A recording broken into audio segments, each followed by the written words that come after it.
Well, Ben asked me to talk about Trotskyism. It's a huge goddamn subject. I think the necessary starting point is to frame it. I'll put it another way. The necessary starting point is Trotskyism is an existing political tendency in the international workers' movement.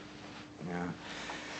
It's useless to say that because the groups are small, they're not part of the workers' movement. It's undoubtedly the case that even the smallest groups, like, for example, Jerry Downing and his comrades of what's it called, the International Trotskyists, current.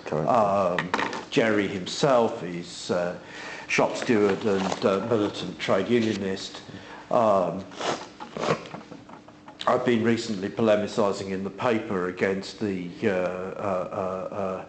Japan Revolutionary Communist League Kakumaru faction and its political representative in Britain, John Robinson, Comrade Robinson, and I think there are perhaps one or two other people who support the JRCL Kakumaru in the UK, don't represent serious forces in the UK, but the JRCL Kakumaru in Japan is actually one of the two biggest far-left groups outside of the Communist Party, with a substantial organised presence in the Japanese Railway Workers Union. So it's one of the sort of standard things that official communists tend to say about the Trotskyists. They're marginal, which is in fact in a certain sense true, but no more true now in Britain than it is of the official communists, the CPB, and that they're petty bourgeois tendency. And this idea that they're a petty bourgeois tendency, that they're not part of the workers' movement, is actually an illusion held by official communists and social democrats alike in relation to the Trotskyists. So the Trotskyists are one of the tendencies into which the official workers' movement, in which the workers' movement, political tendencies into which the workers' movement is divided. We might say generally that the workers' movement is divided into social democrats, of whom there are right social democrats and left social democrats, official communists, the Euro-communists who used to exist as a tendency of the official communist movement have basically become social democrats, Maoists. There are still significant and important Maoist organisations, in particular in South Asia.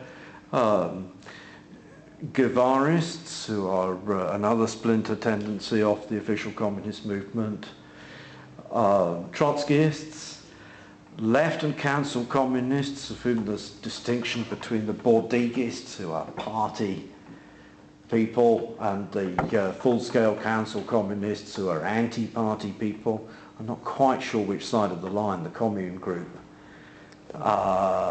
falls in. Certainly I don't think they know. It's certainly a left, in terms of the political alignment that it's giving itself, it's a left and council communist type group. It aligns itself with left and council communism, and to some extent with De Leonism, which was there is still a De Leonist party in the United States. I don't think there is one in the UK, but it was basically a pre-1914 international tendency. And in a sense, the anarchists, the anarchists really are close to being a petty bourgeois tendency, but there are people who are very close politically to the anarchists who are clearly part of the workers' movement. And for example, Dave Douglas and the IWW people, it's not the case that to characterise Dave Douglas as a petty bourgeois would be Pratt-like.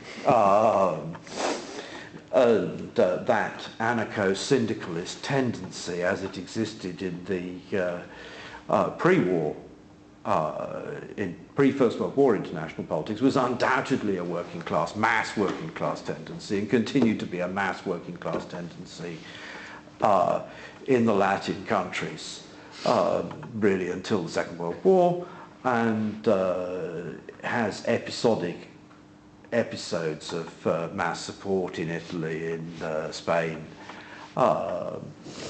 in Latin America, even in the present day. So the workers' movement is divided into a multiplicity of tendencies, and the Trotskyist tendency is one of these tendencies. So then the question is, okay, where does it come from? Because understanding where it comes from is part of understanding what it is and what's right and what's wrong with it. Background, the workers' movement has never been without factions and tendencies. There is no prelapsarian period of the unified workers' movement in which everybody worked together nicely. The First International had sharp internal political differences between the, quote, Marx Party on the one side and the Proudhonists on the other side, and then later when the Bakuninists came in into the International, the Bakuninists, and it wound up a split between the, quote, Marx Party and the others and the Bakuninists. The Marxists were originally there for a trend competing with various others, most of which are now obscure. Bakuninist anarchism is the only one which really survives. They can find the occasional Proudhonist website and stuff like that. The success of the unified German Socialist Party, the SPD, or post-1875, led to a strong tendency towards unification. The anarchists were outside that tendency, and mainly in the trade unions in the form of anarcho-syndicalism, again stronger in the Latin countries. The movement, the unified movement, was practically dominated by the Marxist wing around Kautsky and Babel, though there were other tendencies within the movement.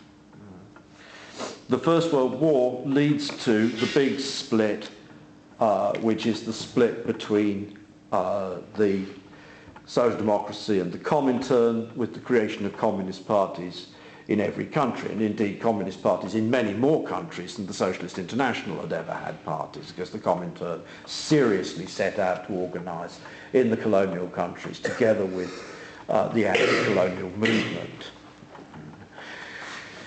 Splits have a curious effect. In some ways, they can produce a what one might call a negative dialectic, whereby people's positions on one side or both sides actually worsen as a result of the split.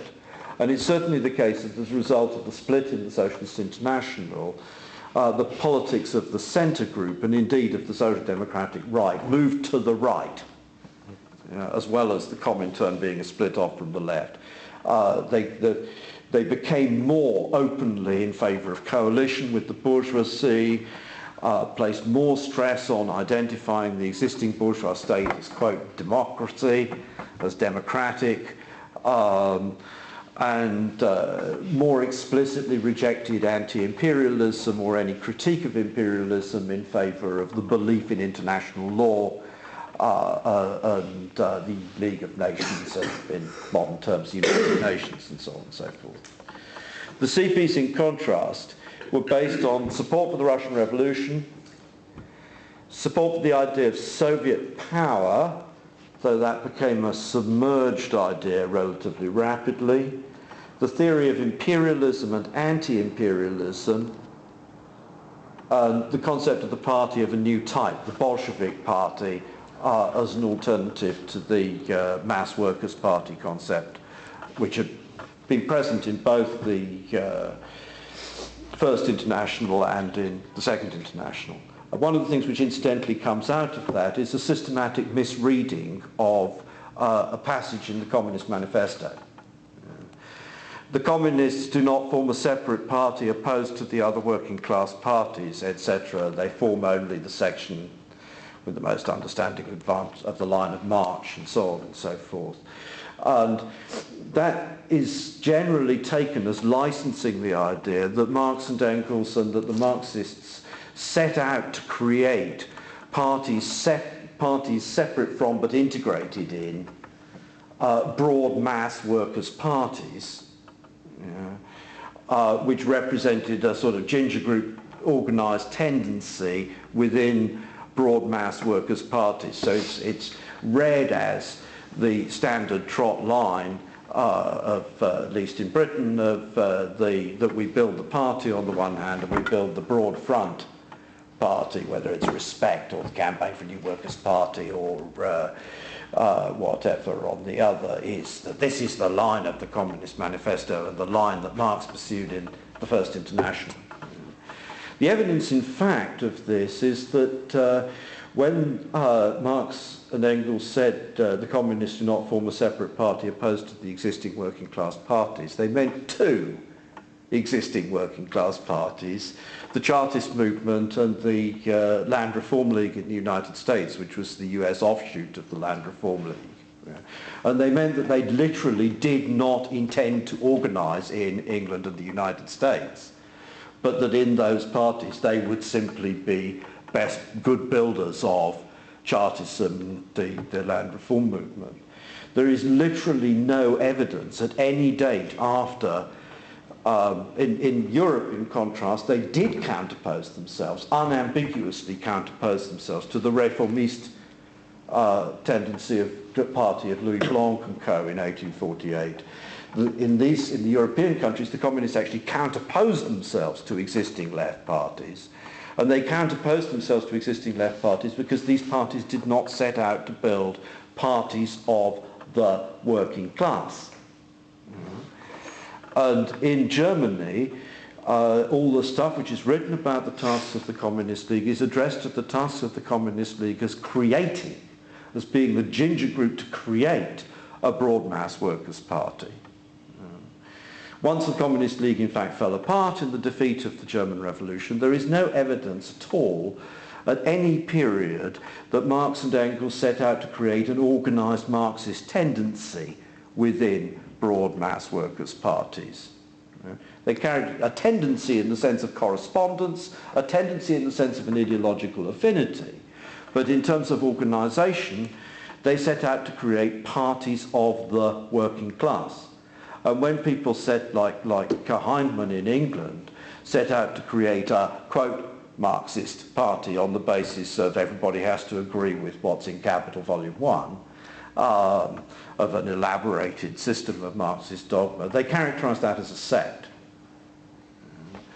They hoped for better things. Engels certainly hoped for better things from the ILP of Keir Hardie than from either the Hindman group or the semi-anarchist group led by William Morris and co. Okay, so in that sense, the split in 1914-18 over the war and over the Russian Revolution between socialists and communists was a novelty. It was a real question posed that we had essentially with the social democracy as it evolved in 1914-18 workers' parties backed by the bourgeois state, integrated in and loyal to and controlled by people who were loyal to the capitalist state. That was a new phenomenon, and it called for a split. And that split, then we have the Comintern on the one side, the socialist parties on the other side. The Comintern itself then split in 1921 into three tendencies: the Centre, which formed the 2.5 International together with the Trotskyites, and in due course rapidly reintegrated itself in the socialist parties. The Cominternists, who held to the main line of the Comintern and particularly subordinated themselves to the Russian leadership, and the Left and Council Communists, who split off and formed the first Fourth International in, I think, 1922, which didn't last very long. Which is not to say that the Left and Council Communists were insignificant. The KAPD in Germany was a substantial and significant political party. And there were substantial and significant Left and Council Communist tendencies in the Netherlands and elsewhere. Between 1921 and 1923, in addition, the Comintern leadership recognised that there was still the majority of the working class still supported the social democratic parties. And so we get and still supported the nationalists in the colonial countries. And so we get the development of things which are designed as tactics to deal with the fact that there is majority support of the Social Democrats, rather than, strictly speaking, principles of what the party is about. These tactics, the United Front tactics in particular, the slogan of the workers' government is intimately connected to the United Front tactic. It's a proposal in substance that there should be a coalition government of the workers' parties as opposed to a coalition government with elements of the left bourgeoisie. And there's a battle in the Comintern in the last months of Lenin's life and shortly after Lenin's death over whether the Russian Revolution has led to the supersession of the maximum minimum program. And what they wind up with, precisely I think partly because they don't want another split, they're desperately concerned about splits, is a compromise deal, which is the use of the expression transition program and transition demands, which brings Bukharin on side, who was the advocate in particular of maximalism, brings the advocates of maximalism on side with what the leadership is in substance defending, which is actually the need to have a minimum program. Then, of course, Bukharin comes to be the person who writes the draft program of the Comintern after Lenin's death, and the expression transition demands in Bukharin's hands takes on a completely different meaning. In Trotsky's hands, again, it takes on a different meaning as well from the meaning which it has in 1923-24. Meanwhile, back at the ranch, the Comintern is at the end of the day built round support for the Russian Revolution. In the Russian Revolution in the 1920s, things are going quite pear-shaped. Kronstadt and the new economic policy, Kronstadt in a sense was survivable. The new economic policy had the consequence that there was a massive growth of corruption in the state apparatus. In order to deal with the problem of corruption in the state apparatus, Could you maybe explain Kronstadt and the new economic policy a little? Okay, I should do so, yes. In 1920-21, it becomes clear that the Bolsheviks have won the Civil War. When it becomes clear that the Bolsheviks have won the Civil War, everybody gets fed up outside of the Bolshevik Party. You get a massive working class movement against the Bolsheviks, and a massive peasant movement against the Bolsheviks as well. The peasant movement is reflected in the Ukraine in Nestor Makhno's anarchists, who have been a half ally. It's basically a peasant-based movement. In central Russia, a guy called Antonov, there was a tendency called the Greens, which said fight the landlords and fight the Bolsheviks. They suddenly take on an enormous power. So the Red Army is being deployed suppressing resistance. And the real biggie in this respect in 1921 is the revolt of the sailors at Kronstadt, because the sailors at Kronstadt had been the absolute heart and centre of the revolution, had been the people who'd actually provided the military striking force in October, had provided a lot of the trained personnel to provide the NCO level core of the Red Army and so on. Yeah? So the sailors at Kronstadt rises up and creates an insurrection, in effect with the demand for Soviets without Bolsheviks. And there's an ambiguity of this demand, because Soviets without parties, it's the same thing we are familiar with the social forum. Organisations without parties, in reality, are far more completely controlled by a bureaucracy than organisations which permit parties. So those Soviets without Bolsheviks is perfectly understandable, given what had been going on in 1918 to 21, which was a system of military dictatorship. The Bolsheviks essentially ran, in order to win the Civil War, ran a system of military dictatorship with forced requisitioning of food, rationing, which was also pretty extensively corrupted. There was a massive black market in Petrograd, Moscow, etc., etc. Endless violent conflict with the peasantry. And in order to create the army with which they beat the whites as well, they brought an awful lot of aristocratic officers back into service. They were holding hostages for vast numbers of people who were, to secure the good behaviour of vast numbers of people who were working with them. The whole regime is a pretty fucking unpleasant regime. Now, in a sense, that's actually unavoidable. Look back at our own history in 1641-48. There are some pretty unpleasant things done, and the famous 19th century painting of the parliamentary commissioners sitting at a table like this with a little boy aged 7 or 8 in front of them. When did you last see your father?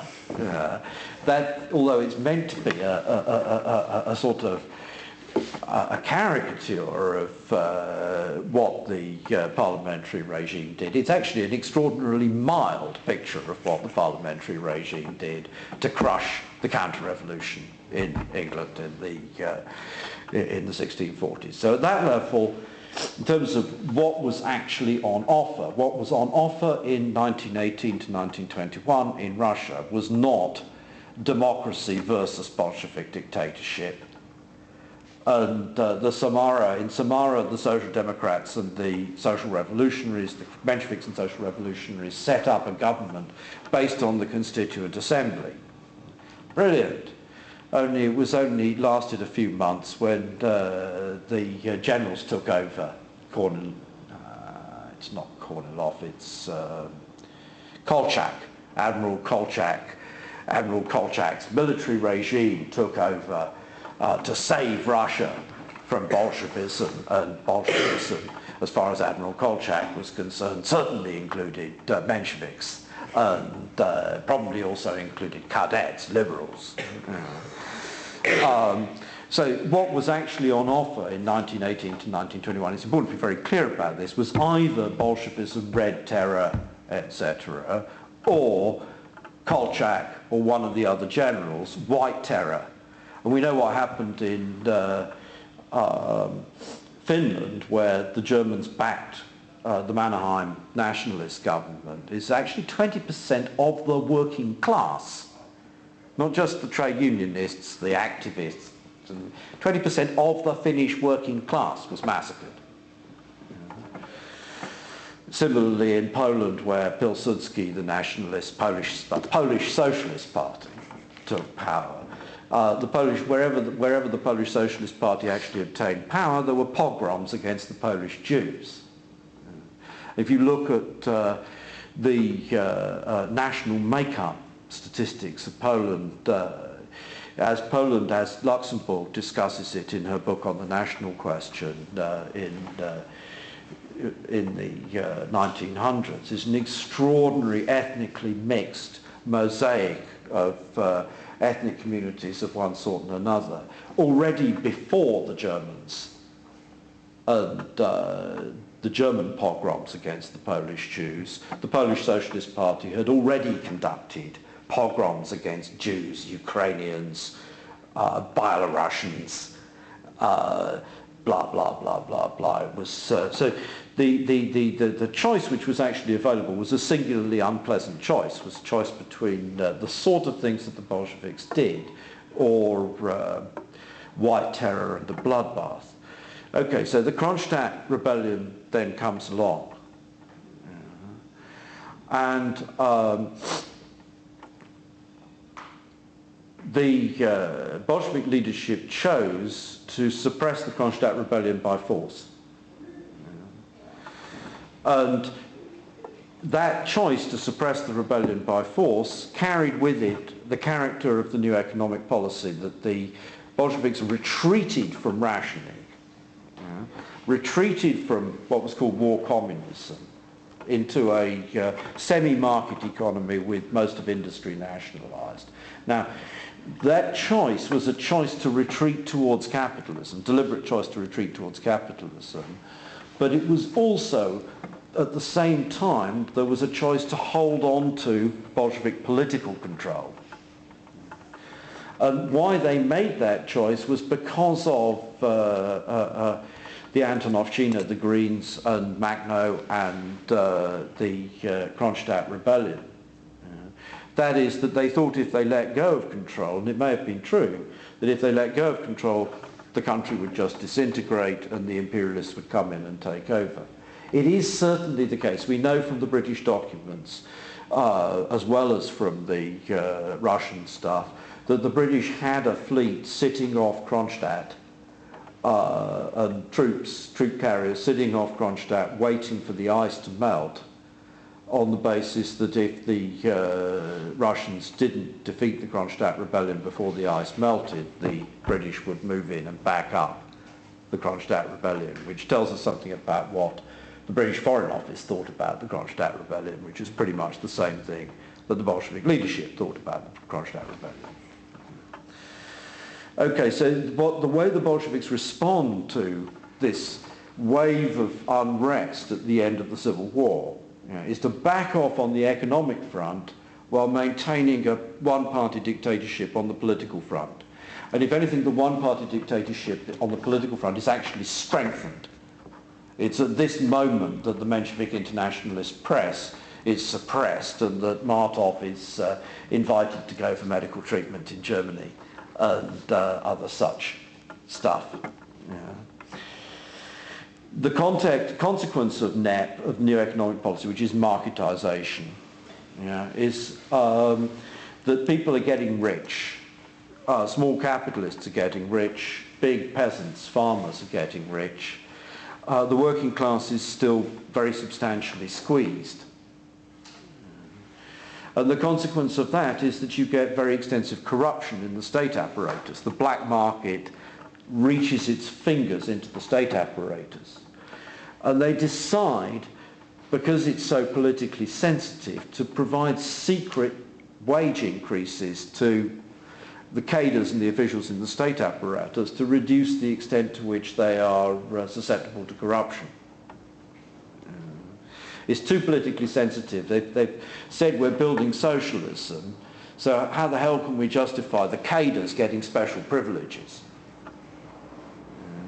But on the other hand, if we don't give the cadres special privileges, they're just going to be bought by this or that section of the kulaks, the big farmers, or the net men, the small capitalists. So it's a sort of open secret. It is a secret. The decision is taken earlier than people who think everything happened in the late 1920s would suggest. But there's a real sense that the revolution is going backwards. And the people outside, the Mensheviks in exile, say, look, we said this was going to happen, it's developing into capitalism. Inside, there are a series of oppositions. The left communists started out as the people who opposed the Brest-Litovsk Treaty. But as a faction, they survived, resurfaced episodically in Russia through the Civil War period. There's a faction called the Democratic Centralists. There's a group led by a man called Gavril Myasnikov called the Workers' Group. So there's a series of faction struggles in the Bolshevik Party, and in 1921 they decide to suppress factions.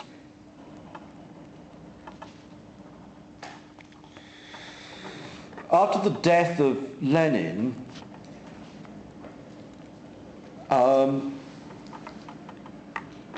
the majority of the Central Committee and of particularly the majority of the Politburo forms a bloc against Trotsky to get Trotsky out of power. Now, at the stage at which this happens, it's perfectly clear that why they do this is because they're afraid that Trotsky, as a successful military commander, will be put in the role of Napoleon Bonaparte. It's quite genuine. Trotsky wrote, actually quite late in the thing, that if he had made a military coup, far from suppressing bureaucratism, it would have accelerated the development of bureaucratism. My personal opinion is that that may be wrong, in the sense that if you look at the political evolution of the Netherlands and England in the 17th century, these countries played a more revolutionary role in the bourgeois revolution under circumstances when they were under the dictatorship of a military leader, whether it's Cromwell or the Orange family, than under the circumstances when they were under the dictatorship of the civil bureaucracy, whether it's the Rump Parliament in the late 1640s, early 1650s, or the Amsterdam burghers of the Stadtholderless period in the Netherlands. But leave that aside. Certainly that's how they thought, was that there was a real danger that Trotsky would make a military coup and that would enter, the Russian Revolution would enter a phase of Bonapartism, that Trotsky would be the Bonaparte. Trotsky thought that was a danger himself, which affects how his conduct in 1923-24, that in a sense he did not fight at first. And another comment of Trotsky's from rather later, he said of Stalin that if Stalin had known in 1917 what he would become in the 1930s, he would have shot himself. It's probably the case that that's also true of the majority leadership who formed the bloc against Trotsky and launched the great campaign for Leninism and against Trotskyism in 1923-24, that they did not foresee what they thought they were doing was saving the revolution from the danger of bureaucratic degeneration and Bonapartism.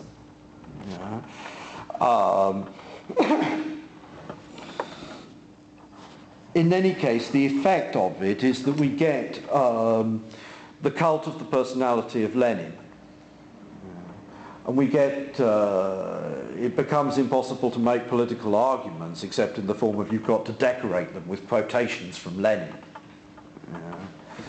And you get also the Lenin levy and the purges, which purge a whole load of people who are characterized by their full-timers as petty bourgeois, and the recruitment of large numbers of workers who are characterized by the full-timers as good workers, so that in a sense one of the things which happens under the Lenin levy and in and around 1923-24 is that the leadership elects a new membership of the Bolshevik Party. And finally, as he's edged out of power, Trotsky goes into opposition. And he goes into opposition, there's a bloc essentially of Trotsky and his immediate co-thinkers who were basically at this stage technocrats rather than democrats. Preobrazhensky, Pyatakov, they were leftists, but they were believers in that the technical elite would show the workers the way forward. And you can see that actually in Leon Trotsky on Everyday Life is very clear about this character. It's a very elitist, technocratic sort of text. But they enter into a bloc with the democratic centralists, who were a tendency which pre-existed, one of the factions which had been suppressed in 1921, who advocated a much more democratic functioning of the party. So they take from the democratic centralists, not we need to open up, we need to abolish the ban on factions, we need to abolish the ban on parties and let the parties openly organise and have open debate, but we must have more democratic functioning of the party, and there is a real danger of bureaucratism, of bureaucratic degeneration. There's very similar stuff being written in the SWP internal bulletin, which we've just got hold of, as it were.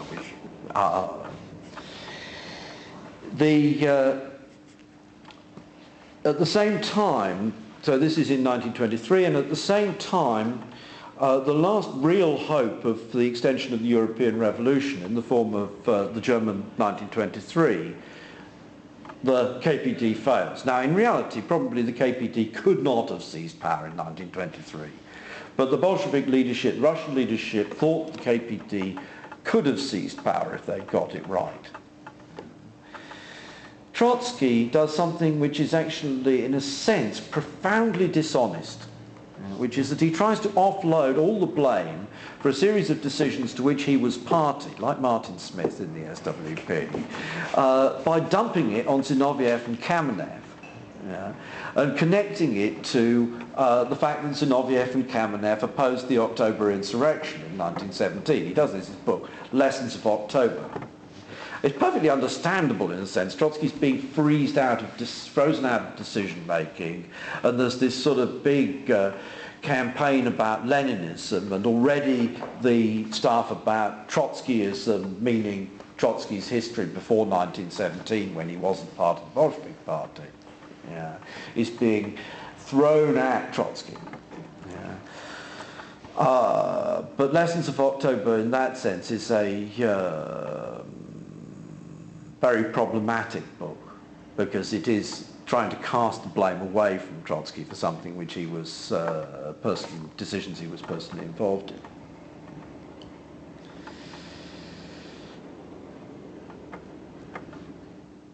And that accentuates the factional struggle. We get more of the campaign against Trotskyism. We get as part of the more of the campaign against Trotskyism. We get an intense campaign against the slogan of the United States of Europe, on the grounds that the slogan of the United States of Europe is objectively pro-imperialist slogan, because it would create a bigger imperialist bloc to exploit the colonies. And in the context of Lenin's polemic against the slogan of the United States of Europe in 1915, which is exactly on those grounds, we also have Lenin's statement that it's incorrect because it leaves out of account the fact that one country could be the first to create socialism. So from that little Lenin comment, which is actually flatly counterposed to almost everything Lenin wrote in 1917-18, we get the theory of socialist construction in a single country. But Trotsky going into opposition, we have, in a sense, again with the SWP, a micro example of what Trotsky going into opposition means. The fact that John Rees has gone into opposition, or rather has been booted into opposition by the leadership looking for a scapegoat, has the consequence that all sorts of SWP middle cadre are writing critical documents of one sort and another, which are attempts to think, albeit they're attempts to think, starting from an extraordinarily low level of political education. They're much less the SWP is much less well politically educated than members of the old official communist parties, let alone the other Trotskyist groups, in general, not absolutely. Okay. Trotsky is then ousted from the War Commission and sent to Vysenka, the Central Planning Organ. And when he's working in Vysenka, he sees for the first time just how bad the economic situation in Russia is. And he comes to the conclusion, on the one hand, that they need to plan for an accelerated construction of industry, and on the other, that this is impossible without cooperation with the West. So he now comes out much more strongly against socialism in one country. Initially, actually, Trotsky is not initially an opponent of socialism in one country. There's a book by Richard Day about this point. Socialism meant something different in any case to people in the late in the 1900s and early 1920s to what it's come to mean since. The idea that there was a separate socialist stage between the dictatorship of the proletariat and communism would have been complete nonsense to them. Their idea was that socialism meant what we call the dictatorship of the proletariat. It's just a less offensive word which didn't use the word dictatorship. Anyhow, Trotsky comes out against socialism in one country. 1926-7, the Leningrad leaders, Zinoviev and Kamenev, who've been part of the majority against Trotsky, break with the majority over the increasing rightism of Bukharin, both in Russian politics in relation to the peasantry and on the international front. That in turn leads to a united opposition, and that united opposition is defeated in 1927, and Stalin and Bukharin at this point demand capitulation and self-criticism from the leaders of the opposition, expel them from the party and demand capitulation and self-criticism if they're to be let back in. And Zinoviev and Kamenev, and actually the overwhelming majority of Trotsky's former co-thinkers, comply. They self-criticize and capitulate and are let back into the party. Trotsky refuses. And he's exiled first to Alma-Ata, and then he's expelled from the party, exiled first to Alma-Ata and then to Turkey. And at this point there's a break. Having got rid of its critics to the left, the leadership now takes an abrupt left turn. Stalin now zigzags to the left, dumps his alliance with Bukharin and his co-thinkers, and embarks on forced march to industrialization and the whole stuff, forced collectivization. Wages are driven down, real wages are driven down by 50%, an extraordinary, largest cut in wages ever experienced by any section of the working class ever, including in relation to Hitler's Germany, is in the period of forced collectivization in the Soviet Union. Millions of peasants are starved, deported, vast quantities of agricultural equipment and livestock are destroyed by the peasants resisting forced collectivization. It's a complete fucking disaster. But it is nonetheless a left turn relative to the line which had been being pursued previously. And it does actually succeed in mobilizing support, strange as it may seem, from a section of the working class in spite of the savage reduction in wages, partly because it had also a downwards equalising tendency. The differentials were got rid of, and the managers also got badly hammered and were periodically purged and accused of being saboteurs and enemy agents and stuff like that. A few of them probably were enemy agents, incidentally. We know that the British state was running industrial sabotage operations through the British intelligence services in 1918 to 21. The subsequent documents haven't ever been released, so we don't know. But it seems likely that they probably did continue to run industrial sabotage operations in Russia.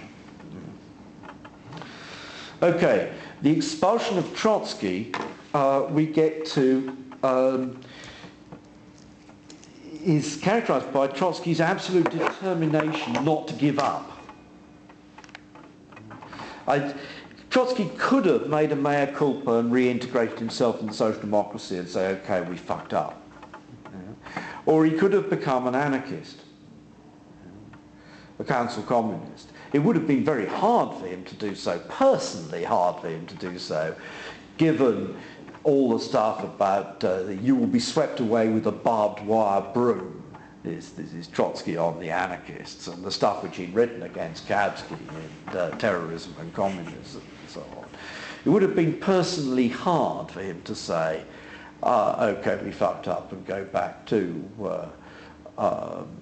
social democracy or go to left and council communism. But I think the reason why he didn't is fairly clearly that the political situation did not look as though social democracy or left and council communism was an attractive political option. So Trotsky was now expelled from the Soviet Union. He saw the Soviet Union, the Communist Party of the Soviet Union and the Comintern going very badly wrong. And he set out to build a political movement on the basis of continuity with the early Communist International, continuity with the first four Congresses and Comintern. So in 1931, they form the International Left Opposition as an international organisation. It's absolutely microscopic forces, probably smaller total forces than the forces in CPGB. That's saying something. The platform, they form it on the basis of a very clear platform. The theses manifestos of the first 4 congresses of the Communist International.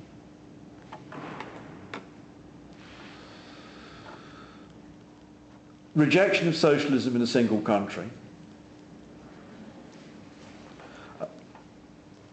The permanent revolution as representing an alternative to essentially saying the Chinese Communist Party should have pursued the line of 1917, and the line of 1917 can be stated as the line of permanent revolution in the revolutionary crisis in China in 1927. And the struggle against, quote, bureaucratic centrism, which is how he characterized the Stalin faction in the Soviet Union and the Communist International.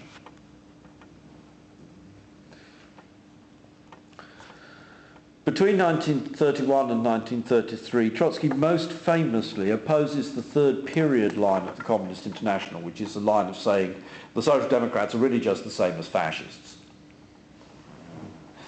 And since the Social Democrats are really just the same as fascists, our fire should be directed principally against the Social Democrats, because the fascists are stupid fascists and the Social Democrats are intelligent fascists. And this leads the line of the third. Trotsky argues against that line, the line of the United Front against fascism.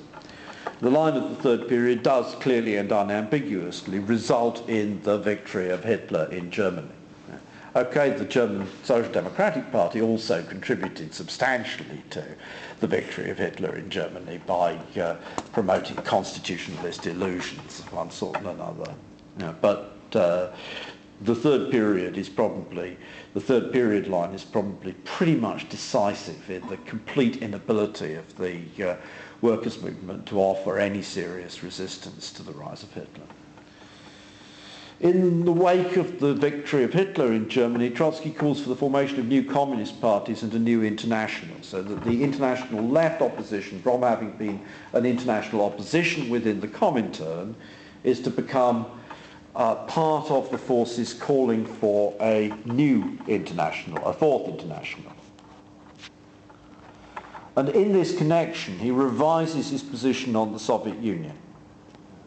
From having said that the Stalinist bureaucracy, that the Stalin group in the CPSU and Comintern is centrist, he's now come to say that the Stalin group in the CPSU and Comintern is counter-revolutionary. In order to grasp that, it's necessary to have a re-theorization of the place of the bureaucracy, because when he thought that the Stalin group was centrist, that is simply a reflection in the same way as we might say, or he used to say, that the official trade union leaders, lefts, Arthur Cook and co., people like Arthur Scargill only in the 1920s, were centrists because of their relationship to the bureaucracy. So the analysis of bureaucratic centrism is replaced by the analysis that the leadership of the CPSU and Comintern is counter-revolutionary, not, quote, counter-revolutionary through and through, etc. But if you're going to say it's counter-revolutionary, there has to be some social basis for saying it's counter. What is the social basis for its having a counter-revolutionary character? The social basis of the social democracy having a counter-revolutionary character is straightforward. It's a part of the bourgeois state, of the imperialist. The social democracy is an arm of the imperialist states. So why is the Stalinist bureaucracy counter-revolutionary? And in that sense, Trotsky has to move in the direction of the people who theorized the Soviet Union as state capitalism, which was initially Kautsky and the left communists. But he doesn't go all the way in that direction. He theorizes the bureaucracy as a new exploiting class, not class, a new exploiting caste, which arises out of the role of the state as a regulator of distribution. And this new exploiting caste can be counter-revolutionary, can provide the political basis for a counter-revolutionary political tendency, without requiring Trotsky to say that the Soviet Union has simply become state capitalist or a new form of class society, and therefore without requiring him to give up the defense of the Russian Revolution. Because if it was really the case, and it might really be the case, if it was really the case that from the 1920s, say, the Russian Revolution had become in substance a state capitalist set up, that in reality the bureaucracy was a peculiar kind of capitalist class, it would have to be the case that we'd have to say in substance the Russian Revolution is just a bigger version of the Paris Commune, and it's actually crushed in 1918 as a working class revolution. He doesn't want to say that. Again, obviously, his own historical role, but also this is something which Paul Fleurs's book addresses as well. In 1929, we get an enormous economic crash. We haven't yet got to the level of seriousness of the crash of 1929. We may be going to get to the level of seriousness of the crash of 1929. The Soviet Union, of course, does not experience the crash because it's not part of the, whatever the hell it is, it's not integrated in the capitalist system. On the contrary, in 1929, in spite of the fact that enormous lies are being told about the progress of Soviet industry and so on and so forth, the economy of the Soviet Union is in fact moving forwards at a time when the economy of everyone else is moving backwards, 1929, 1930. So what it looks like with this enormous crash 1929, 1930, and then the victory of Hitler, which makes it perfectly clear that there's going to be a German war of revenge against the Allies, the Allies, etc. It really does look like the Soviet Union is a conquest of the working class. The Soviet Union is something the working class has to hang on to. And the Russian Revolution is a conquest of the working class. We have to hang on to everything about 1917 to 1921, 1917 to 1923, first four congresses of the Comintern, because the alternative, just as it was true in 1917 to 21 that the alternative was Bolshevism and Red Terror, or one of the White Generals and White Terror, we've had a succession of military coups, fascist coups, etc., almost all across Europe. In Germany in particular, it looks as though the alternative is Red Terror or White Terror, is global truth. And that's certainly what Trotsky thinks in the 1930s. Okay. Then, initially, in terms of building a new international, we have a block of four, declaration of four of the Trotskyists and a couple of three other groups calling for a new international. That very rapidly breaks up. Why it breaks up is because what happens is that after 1933, the Comintern reverses itself completely on the third period and adopts the theory of the United Front, which the leadership of the SWP now passes off on, is actually by Georgy Dimitrov, but the leadership of the SWP for the last 20 years has been passing it off on Lenin and Trotsky. Which is to say, the United Front means we shut up about our differences in order to unite. In a sense, the United Front, the Dimitrov United Front and the third period are two sides of the same coin. You can't have unity and disagreements. Okay, if you can't have unity and disagreements, one side will have unity and no disagreements by suppressing disagreement, which is the phase of Galloway mania in respect, yes, WP Galloway mania in respect, or we can't have, but we have to have disagreements and therefore we can't have unity, which is the phase in which Galloway becomes a horrible right-winger and the SWP splits respect. So the two things are two sides, in that sense, two sides of the same coin. And the Comintern reverses itself in order to guarantee to the Social Democratic right that the Comintern won't be a left critic. The Comintern now insists, as against the Social Democrats, that we've got to have at least some bourgeois forces. Yeah? Even if they're only trivial bourgeois forces, totally insignificant bourgeois forces, there must be. We can't have a bloc of the Socialist Party and the Communist Party. That would be unacceptable. It must include the left radicals in France. It must include, I can't remember who the people were in Spain. In Britain, the Communist Party says we've got to have some Vickers on board.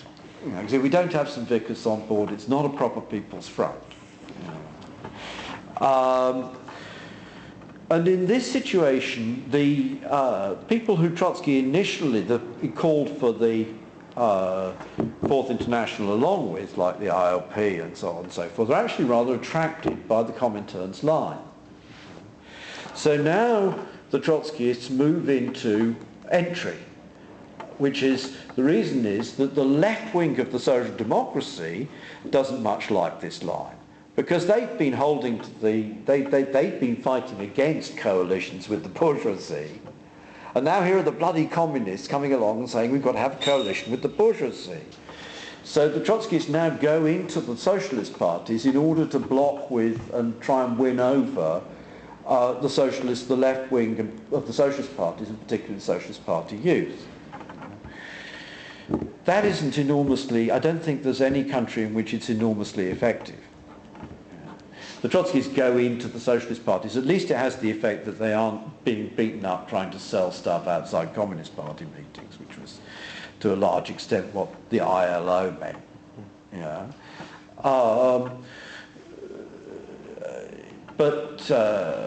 And they have some political life. In the same way, there's a sense in which it's quite attractive to go into the Labour Party if you're a small group, because you've at least got a branch meeting to go along to and have some political discussion with people.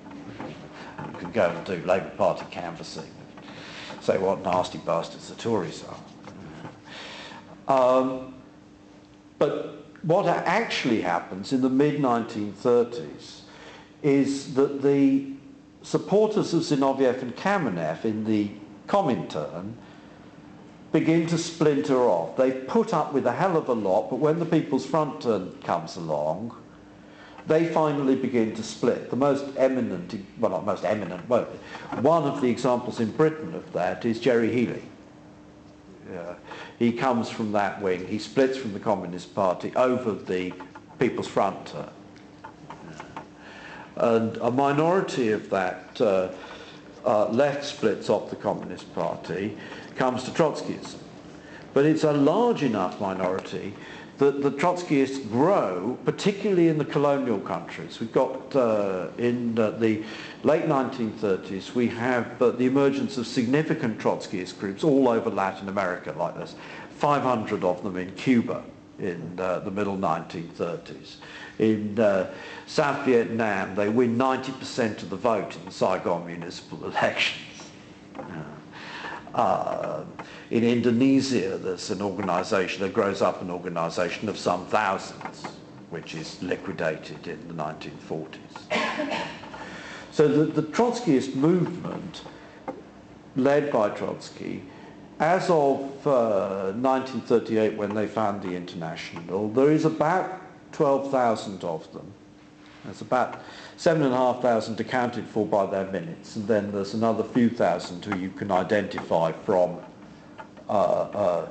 national histories and so on and so forth. And they are a global movement.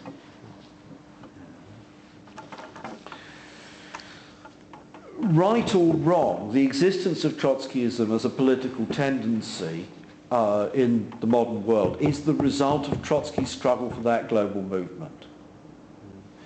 there's a very strong tendency for people to identify Trotsky in some way as a critic of Leninism on the basis of what he wrote in 1904, and the fact that he didn't go in with the Bolsheviks before 1917.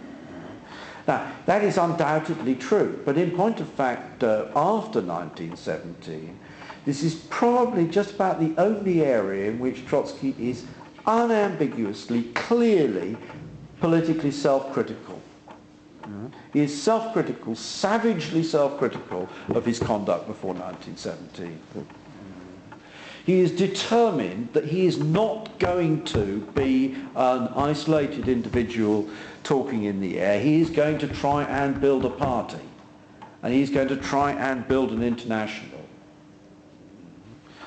And in fact, most of what Trotsky is remembered for is his writings of the exile period and stuff which is published in the exile period. The Third International after Lenin dates from his first exile in Alma-Ata. The history of the Russian Revolution is written while he's in Turkey.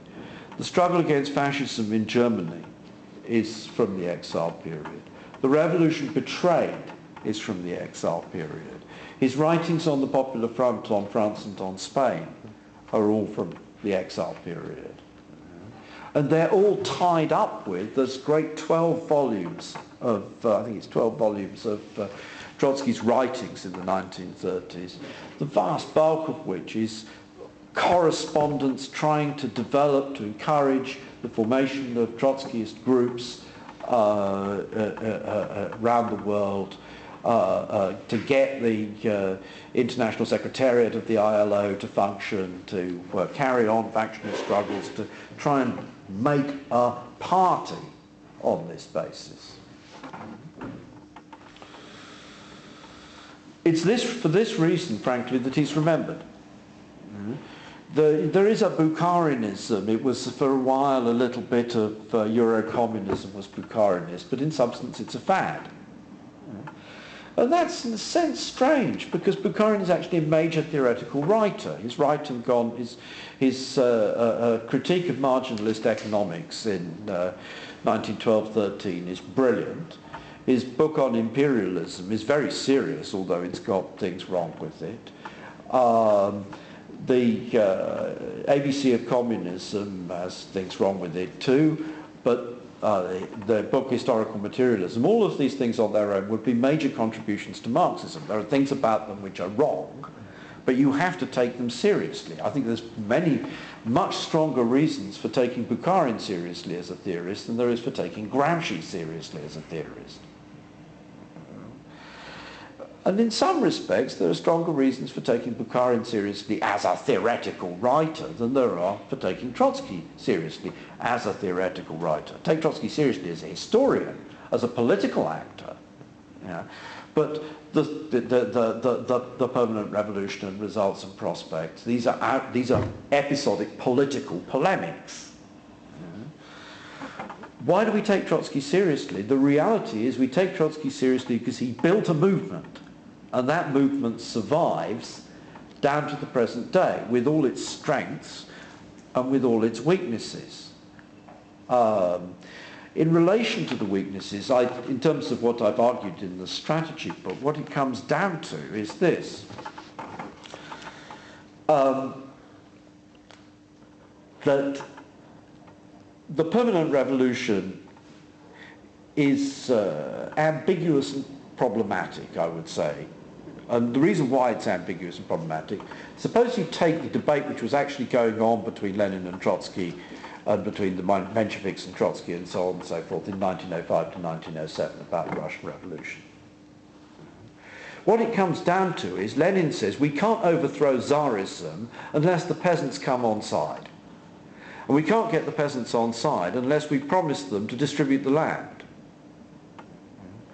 Trotsky says, if you get the peasants on side and promise them to distribute the land, the result will be that any government which you create in collaboration with the peasants will break up within months about the question of, because of the antagonism between the interests of the peasantry and the interests of the working class. because the working class will need to defend its immediate interests. The bourgeoisie will go on capital strike with disinvest.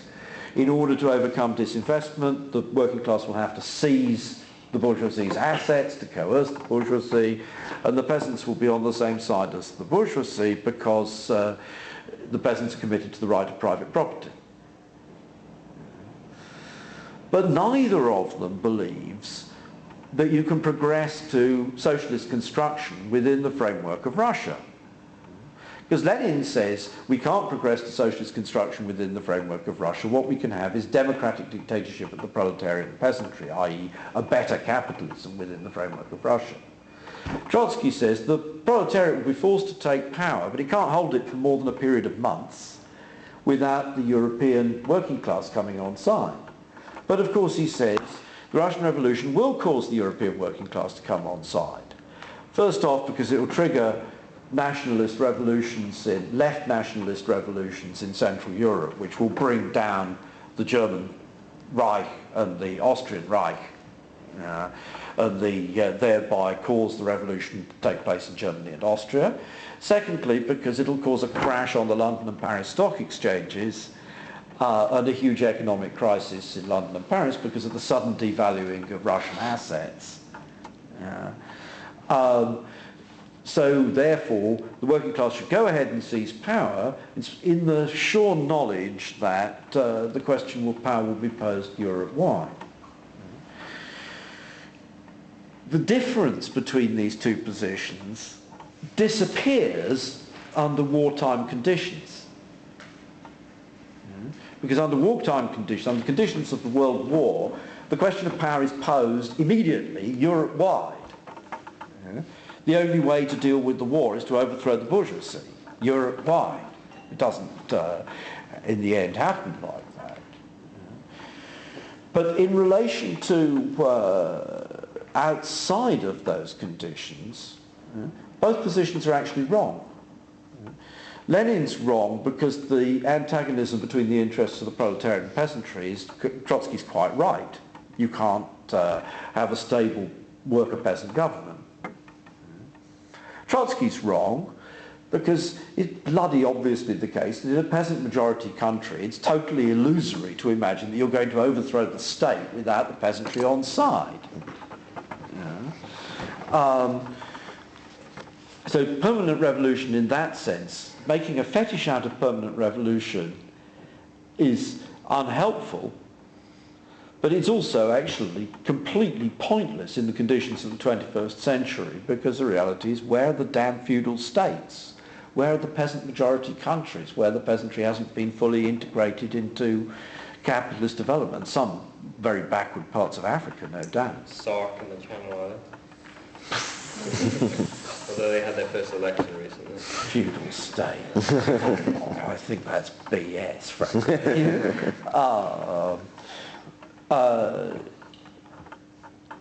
But then if you take out what the substance of Trotskyism beyond the permanent revolution stuff, and beyond, for that matter, the question of the attitude to the Soviet Union, which is again now moot after 1991.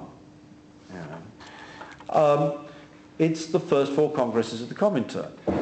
And the problem, as which we can actually see from the Maoist and Guevarist groups as well, is that the first four congresses of the Comintern themselves, the texts are seriously problematic. We've got an unambiguously false conception of the nature of the Revolutionary Party and of the nature of the dictatorship of the proletariat. And that's interlocked with false ideas about the Worker-Peasant Alliance, false ideas about the anti-imperialist United Front. So that in a sense it's not, at one level, the things which are wrong with the modern far left present themselves to us in England as being about Trotskyism. Why do they present themselves to us in England as being about Trotskyism? Essentially because we have no Maoism. If we lived in a country where there had been large Maoist movement and a small Trotskyist movement, the problems which the far left presents us with would present themselves to us as problems about Maoism or problems about Marxism-Leninism.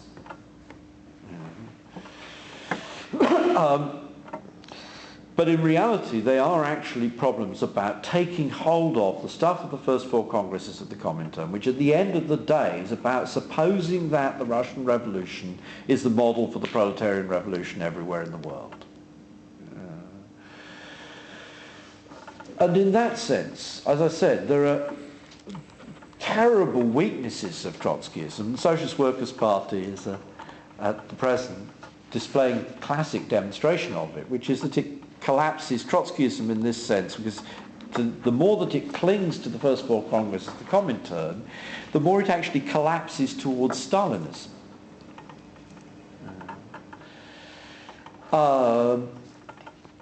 But there are also immense strengths of Trotskyism, particularly the struggle for the United Front, both against Third Period and against the Popular Front, the struggle for internationalism. It turns out that the Trotskyists were wrong to try and form a new international on the basis of 10,000 people scattered across the globe. It didn't work, put it another way, it didn't work. Why didn't it work? My personal judgment, it didn't work because what looked like the death agony of capitalism in 1914 to 1945 was actually the death agony of the British Empire. And then once the British Empire was cleared out of the way by the fall of Singapore, the defeats in 1940-41, and the effective bankruptcy in 1940, the necessity to make deals whereby Britain handed over most of its colonial interests to the United States on the basis of explicit deals in 1940 that was what's going to happen. Once the British Empire was cleared out of the way and there had been a sufficient destruction, the space existed for a new phase of growth of genuine growth of capitalism in 1948 to 1970 or thereabouts. It was that which made, well, in the first place, it was that which made possible the survival of the Soviet Union, because the Western Allies came on side, the United States came on side, and the fact the United States came on side with the USSR allowed the USSR to win, which meant that we had mass communist parties, which meant that the Trotskyist International remained marginal. But equally, the boom enabled the concessions to the social democracy, which again meant that the Trotskyists, that the communists weren't the official communists weren't under the same sort of pressure, the Trotskyists remained marginal, and so on and so forth. So at that level, the error on the analysis of the period, which comes from imperialism is the highest stage of capitalism, the export of capital is produced by the saturation of the domestic market, which is just untrue. The export of capital is a normal feature of capitalism, which is found in English capitalism of the 17th century, the 18th century, so on. That error results in the Trotskyists creating an international which remains marginal. But actually the idea that we need international organisation, that we need proletarian internationalism, that we need class politics and not people's frontism. The Trotskyists preserved that idea, and I think that while it was theoretically possible for comrades within the official communist tradition to recover that idea by reading Lenin, as I guess is part of, well, let's put it this way, I read early Jack Conrad. I think quite a lot of that is about recovering internationalism by reading Lenin, but there's a certain amount of it which is indirect influence from the Trotskyist movement. And in that sense, John said yesterday, these comrades are part of the problem, but they're also part of the solution. And that's true of Trotskyism in general. Whereas people, it seems to me, who after 1991 cling to official communism and try and make Juche, North Korean Juche, or the Capitalist Party of China, do duty for the old role of the Soviet Union, are probably part of the problem and not part of the solution. Okay, sorry, I've gone on too long. But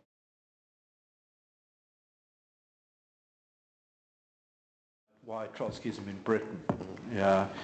The short answer is there are a few countries in the world where there was already a substantial Trotskyist movement before the appearance of Maoism. Yeah. And the Trotskyists turned vigorously to the youth movement and the milieu which the Maoists recruited out of in the 1960s. You know, you needed the two things. First, you needed a Trotskyist movement which was large enough to be capable of doing something like that, and then you needed the will to do it. So the United States left politics is much more dominated by Maoism. This is in spite of the fact that there was the biggest Trotskyist movement in the world, in some senses, in the United States in the 1930s, because the US SWP oriented to the right wing of the student movement rather than the left wing of the student movement, the Maoists became the big shots. The GIM in Germany simply didn't have enough forces to be able to do the sort of turn to the student, to the youth, to the radicalising youth that the IMG and the SWP and the Helioids all did. Whereas because they didn't have, they were a reconstruction, I think, after the Trotskyist movement in Germany had been completely crushed and wiped out. Whereas, so the Maoists became the main left alternative. But basically Britain, France, Argentina, Bolivia, Sri Lanka,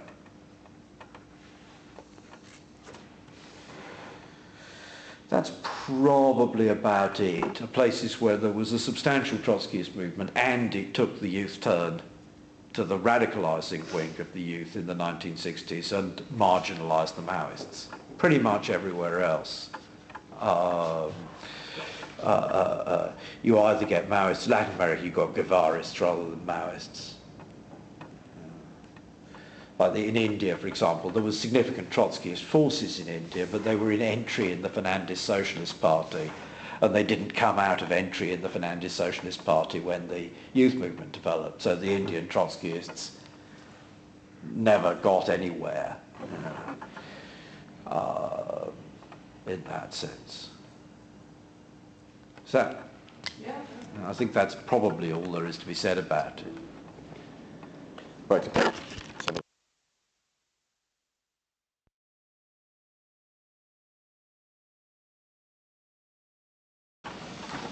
Tina asked about the United Front and the Popular Front. In a sense, the Popular Front is an idea that's always been with us, and John refers to it as Millerandism. But it's actually not just Millerand, it goes back before. There's always been individuals in the socialist movement, trends in the socialist movement who say, look, if you want to get anything done, you've got to be willing to make coalition with left bourgeois forces. What was distinctive about the United Front was that it was saying, okay, the workers' movement is split, we can't avoid the fact that the workers' movement is split, but there are things which we can unite in action on, which are common ground between the socialists and the communists. Like that this strike should win, or like that we shouldn't allow the fascists to break up our meetings. And you can't do it, in a sense. So okay, it's small scale. The National Caucus of Labour Committees, which originated as a Trotskyist organisation, turned into a fascist organisation in the early 70s and launched an offensive in which it was going to smash the Socialist Workers' Party of the US and the Communist Party by going in and breaking up their meetings with iron bars. Under those circumstances, the Socialist Workers' Party and the Communist Party formed a united front for physical self-defence against the National Caucus of Labour Committees, and the National Caucus of Labour Committees was seen off. It does still exist, the LaRoucheist sect. I don't know what it's called now. It's a sort of weird anti-Semitic, it's a weird fascist sect on the fringes of being a religious cult.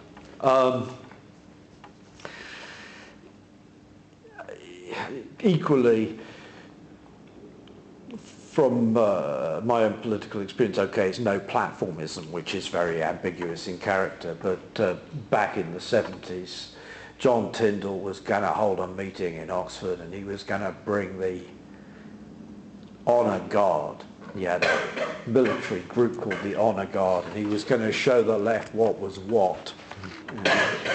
And we organised, this was not like A&L, we organised a committee which was basically based on the Oxford Trades Council, which united the Oxford Communist Party, Workers' Revolutionary Party, SWP, though they were always sort of a bit inclined to spin off in their own direction and not act in a disciplined way, the IMG, and particularly the TNGWU, the big TNG branches at the car factory, Indian Workers Association, Pakistani Workers Association. Yeah. And we turned out, on the basis of that united bloc, 500 people to block Tyndall. And indeed, he sent the Honour Guard in, and they attacked the Pakis, which was a bad idea, because the IWA and PWA were not exactly soft characters. They would have done better to have sent them to attack the students.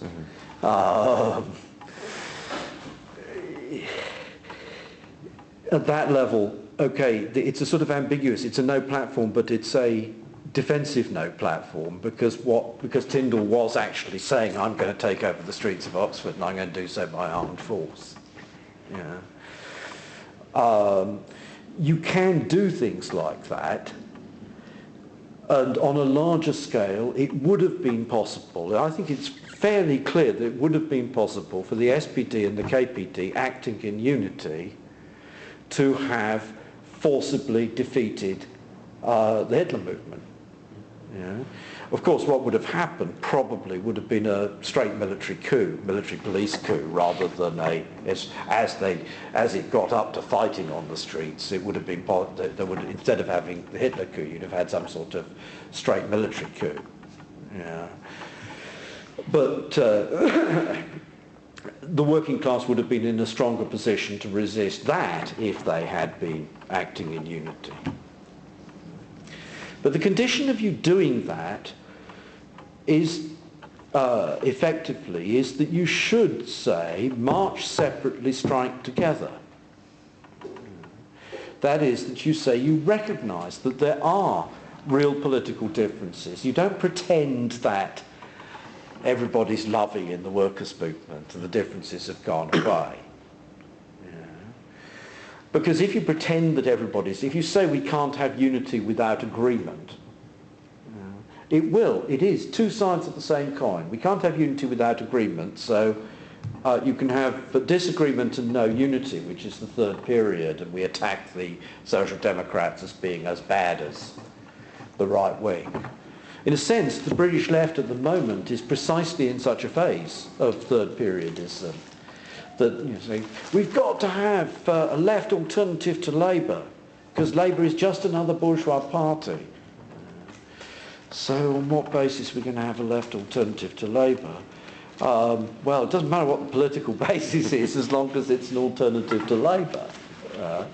That sort of third period, I say third period Bernsteinism, but it's actually unfair to Bernstein.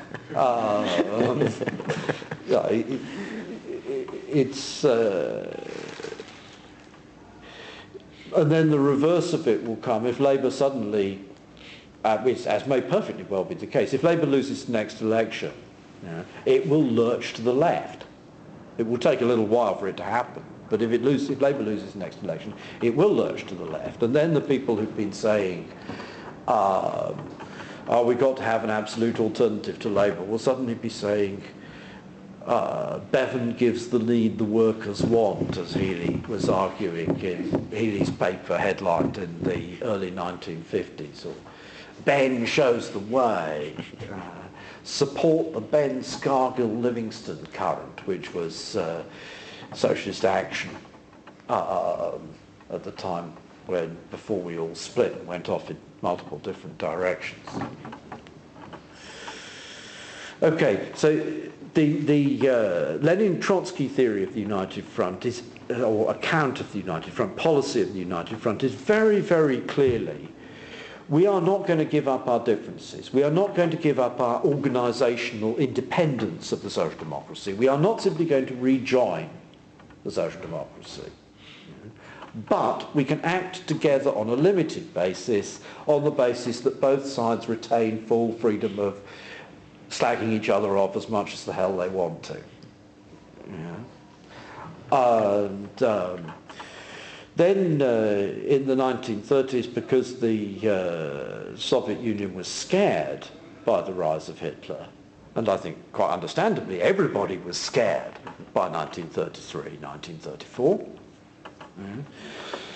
we suddenly get this adoption of this line which says, we've got to have unity, Dimitrov says. But the Social Democrats say, you criticise us. We're perfectly willing not to criticise anybody. We'll only criticise people if they oppose unity. And it's this line of Dimitrov's that we will... The United Front is about giving up our differences temporarily for the sake of united action. Which is what all these bloody SWPers writing in this the SWP discussion bulletin, or the part of it which I've got a photocopy of. I've only got part of it. That's their understanding of what the United Front is. And it was clear that it was already their understanding of the United Front. It was already their attitude to the Anti-Nazi League. It was already their attitude to their work in the anti-apartheid movement in the 1980s and in CND in the 1980s. The SWP went in and became the best supporters of the bureaucratic leadership, of the official communist leadership of anti-apartheid and CND. And it's the line of unite against fascism and so on and so forth. It's not just what the SWP has done in respect. What the SWP has done in respect has the additional character of being a popular front, or more exactly, as we said earlier on in the discussions, an unpopular front. You get a few vicars on board, only in this case you get a few imams on board, or a few token businessmen, and that justifies you not making political difference with your real people you're working with. And in this case it's George Galloway. The SWP wanted to unite with Galloway in order to display how willing to go along with Galloway's populism they were. They insist that it has to be a bloc which includes Islamists. Bloody hard to find any Islamists who will actually go along with it, so we get, what's his name, the token Islamist stood in Yorkshire. Anas al-Takriti, being a token Islamist. Okay, then what happens is you get actually real petty bourgeois forces coming on board in the shape of these Birmingham and East London business patriarchs, etc. Is that helpful on United Front and Popular Front? Minimum maximum programme and transitional programme. Okay. The minimum programme is an invention of Karl Marx. As far as I can see, it's an invention of Karl Marx. I haven't found any citation to the expression minimum programme before Marx used it. And it's slightly misleading, because what it means in terms of the minimum programmes of the early parties of the Second International is two bodies of text. You've got a maximum programme, which is sort of general idea, the working class should take over. The working class taking over will be the emancipation of everybody without regard to race, gender, etc. And set in train the cooperative reconstruction of society. That's the maximum programme. Kautsky does an enormously elaborated version of that, which talks at length about the class dynamics of capitalist society at much too much length. Engels criticises it for being far too long. But the basic idea of the maximum programme is socialism, communism, and that communism will be achieved through the working class taking over, and the self-emancipation of the working class will produce a free society. Okay. Then the minimum programme in these early texts consists of two elements, and the first of which is a set of demands about the state, abolition of the standing army and people's militia,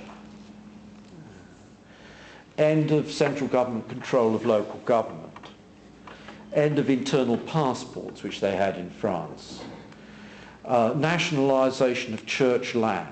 Again, that's a specifically French, well, it was a specifically French demand, but it might well be equally well be an English demand.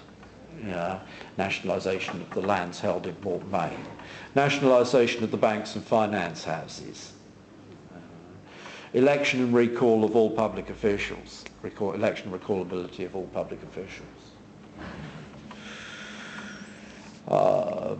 and so on. So you've got a set of political demands, which are universal suffrage, which of course they didn't have at that time, and now that's a demand which is sort of generally accepted. And that set of political demands is pretty much common across the very early Second International, proto-Second International Socialist Party programmes. And then the other element is a set of economic demands which have nothing in common whatever. They're simply demands which have been raised by the workers' movement. That reflects in the First International the approach is to say simply the working class needs to organise itself for political action, period, and then we'll discuss in the International what the policy should be. And they spent a lot of their time in the International discussing what should the workers' policy about the land question be? What should the workers' policy about education be? What should the workers' policy about Poland be? So that they start in the First International. They start they start simply saying, "Let's organise." I think the reason why they do that is because the First International. They are actually starting with existing organisations. And they've got existing mass organisations, British trade unions on board. And so saying, okay, we're going to get together and we're going to discuss policy, that the working class should have an independent policy, that the working class should act together internationally, that's enough. In the formation of the French Workers' Party, Parti Ouvrier, there isn't an existing mass organisation. And so they have to say, okay, what's our starting point as a platform? What are we going to stand on for in elections? Okay, there's the core, which is the state. We're going to overthrow the state and have the Democratic Republic. And then there's things which have already been raised by the workers' movement, and because they've already been raised by the workers' movement, we can assume that they're things which the French working class wants. So that it's the idea of it is the trigger to start the organisation of the workers' movement in that sense. Okay, so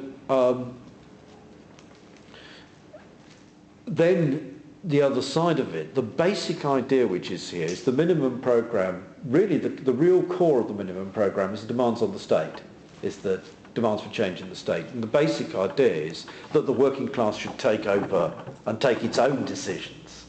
And hence the very ad hoc, unprincipled, not systematic character of the demands of the minimum programme on the economic and social side. There isn't a scheme, there is no Marxist scheme about what the future society will be like. That's what the maximum minimum programme is telling us. It's telling us that there's a basic principled idea, which is the maximum programme, and then there's minimum demands, which are about the working class taking political power. Okay, then in essence what happens is that the social democratic leadership in the 1890s and 1900s deguts the minimum programme. And how it deguts the minimum programme is by, there's two, as it were, stages to it. The first of which is Kautsky on parliamentarism and socialism and on the agrarfrage, on the agrarian question, develops this idea that basically the democratic republic means parliamentarism. There's got to be a parliament, there's got to be rules of law, there's got to be a judiciary, there's got to be a central bureaucracy. These are just, Kautsky says, just necessary features of modern society. The Weberians make the point much more strongly. They say elitism is a necessary feature, technocratic elite is a necessary feature of modern industrial society. So, okay, why have we got these demands about the democratic questions in the programme if it's not the democratic republic is counterposed to the bureaucratic rule of law state? Kautsky explains that in The Social Revolution by saying the democratic demands are the demands of the bourgeois revolution, of the uncompleted bourgeois revolution. And we have to fight for these in order to complete the bourgeois revolution. Okay, so now after Kautsky has done this, we get people opposing right-wing, this very rather right-wing version of the minimum maximum divide by saying what we have to say is socialism now, the maximum programme, and nothing but the maximum programme. That's one line of attack. The Bulgarian narrow socialists have that character. They become the Bulgarian Communist Party. The Socialist Party of Great Britain, if people encounter the Socialist Party of Great Britain. The maximum programme and nothing but the maximum programme, and we will do nothing except propagandise for the maximum programme until everybody agrees. When everybody agrees with the maximum programme, then we will create socialism because everybody agrees with it, or the large majority agrees with it. That's one line of alternative to Kautsky's version of the minimum programme. The other line of alternative is the syndicalists, the left syndicalists, the general strike. Because if we get people into the general strike in itself, they will be forced to take over the running of society. And that gets rid of these careerist bastards who are actually running the socialist parties. It's direct, from the general strike we move into direct self-management of the factories.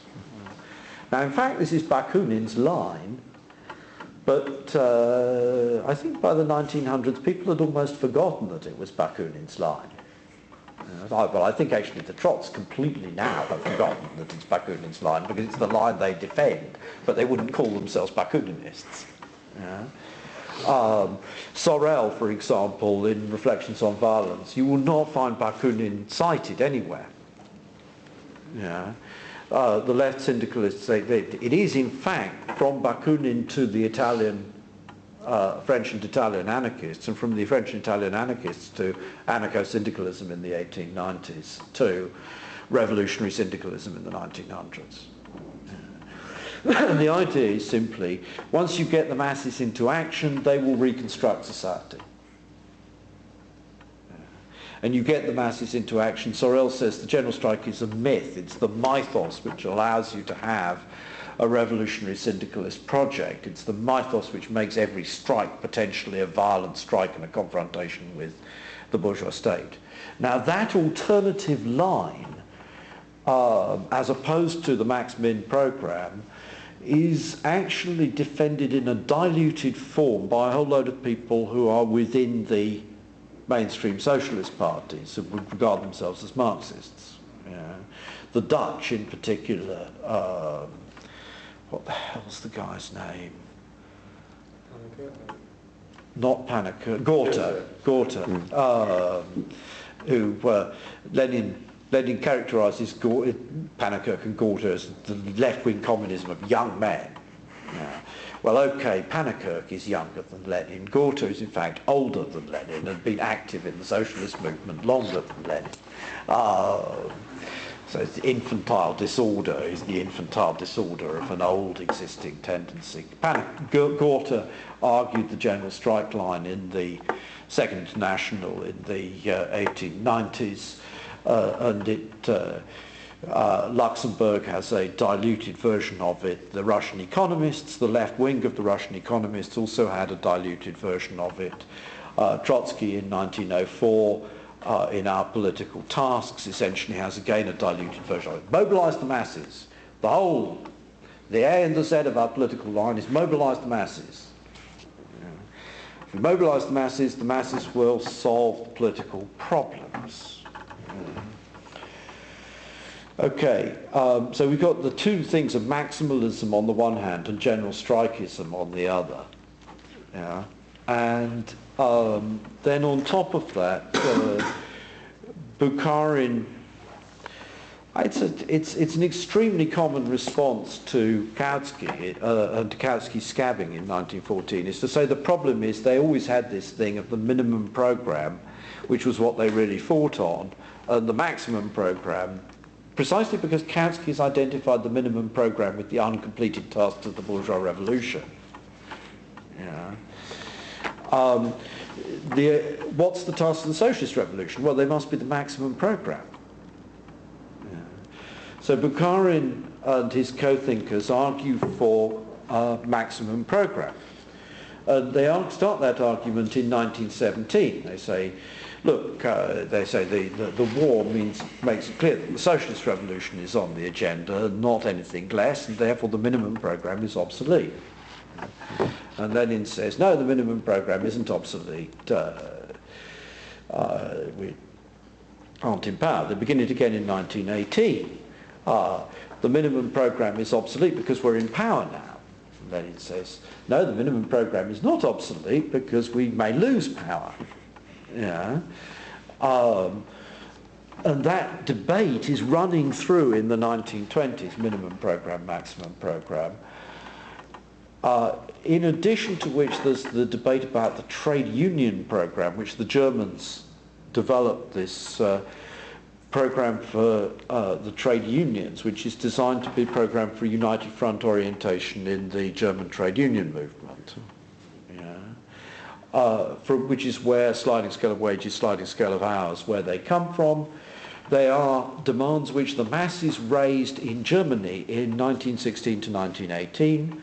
Why did they do so? Because the economic conditions in Germany in 1916 to 18 in wartime were characterized by hyperinflation, or not hyperinflation, but serious inflation, and simultaneously dislocation of the economy as a result of the Allied blockade and unemployment.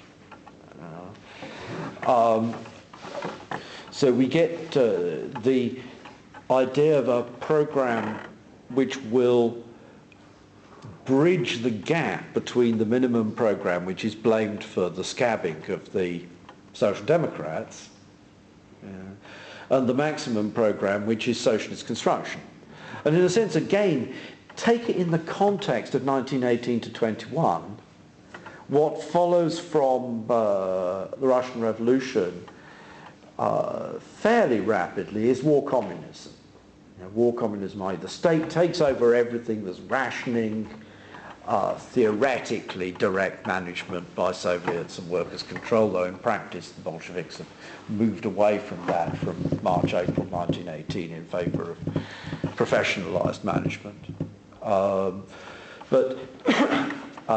So we can imagine the socialist revolution, that the socialist revolution will lead immediately into war communism. Hard to relate that to NEP, but then the the Germans could say, well, NEP, we only have to have NEP because Russia is so backward. If we had a revolution in an advanced capitalist country, we would go to war communism and stay in war communism. Hence, the minimum maximum division is superseded. But that gets mixed up with, simultaneously, the general strike idea, the idea that essentially it's about mobilise the masses and that will sort the problems out. Yeah. So you've got these two ideas which are in transitional programme, one of which is the distinction between dictatorship and the proletariat and communism is gone. We go for the maximum programme straight away, which actually, if you do it, what you get is Cambodia year zero, or the Chinese Cultural Revolution, or the period of forced collectivisation. The other is we need a programme which will go straight from trade union struggle, from the trade union struggle to the general strike, and from the general strike to the Soviets, and from Soviets to the seizure of power. And the centrality of the sliding scale of wages, sliding scale of hours, okay, it arises out of the conditions of 1916, 1918. It probably would have been an attractive idea in Britain in 1916, 1918, because Britain had the same problems for slightly different reasons. Namely, submarine warfare was leading to disruption of the economy, and there was also inflation, though it wasn't anything like as serious as Germany. 1939 to 45, it has absolutely no purchase whatever, and the reason why is because all the belligerents go immediately to industrial conscription and generalised directive planning of industry and full-scale rationing. So in a sense we have war communism, and there are people who think like this about Britain in 1940 to 45. Britain in 1940-45 is like what socialism would be like. Wow, bombs falling on you. There really are people. There's a guy called David Fernbach who wrote the translation of the Penguin translation of Marx's Capital. Wrote a book called The Spiral Path, which has that sort of general character. But the consequence of it, however, is that the whole transitional programme, it doesn't really have legs, that side of it. So what people do is, okay, on what basis can we mobilise the masses? Well, people are prepared to go on strike for more pay, so more pay. Whatever looks like it's going to be an attractive demand at the particular moment in time becomes the programme. The SWP, Cliff, I think, reached the logical conclusion from this, which is you don't have a programme at all. It's just a question of having a nose. Lenin had a good nose. Lenin had a good nose, and Cliff thought he had a good nose. John Ross thought he had a good nose. At that point you get to the reductio ad absurdum. The IMG was characterised by John Ross's, following John Ross's nose. At least Cliff stuck with a line for a couple of years. John Ross, as often as not, would change his mind between the beginning of the meeting and the end of the meeting. As a heightened sense of smell. A very heightened sense of smell. Is that enough on that? I think the one thing, other thing to say about it is, look, this is not Trotsky. It's commonly regarded as being Trotsky, that the unique feature of Trotskyism is the transitional programme. But it's actually just Trotsky taking stuff from the Fourth Congress of the Comintern. He is a party to those decisions. There's a drafting committee of Trotsky, Lenin, Bukharin, Zinoviev, a couple of other people who drafts up this idea of transitional programme. But it's not original, it's not something which Trotskyism has separately from the early Comintern. It's part of the early Comintern's ideas. Or maybe you could talk a bit about how this is used today still, the transitional program as a way, not to talk about the maximum program in that sense. Yes, it's very difficult to be clear because the things that people do with it are very variable. You know, like for the Mandelites, the idea of a transitional program or the quote transitional method, it's like Cliff and his nose, albeit it works differently. You know, works slightly differently. On the other hand, the Sparts and a lot of other people, you would get the 1938 program is the epitome of what's needed, and therefore you get an article with a long list of quote transitional demands at the end of it. Yeah. That is, I think, also true of people like Savas Michael and the Greek EEK, the Helioites, or not ex-Helioites, and the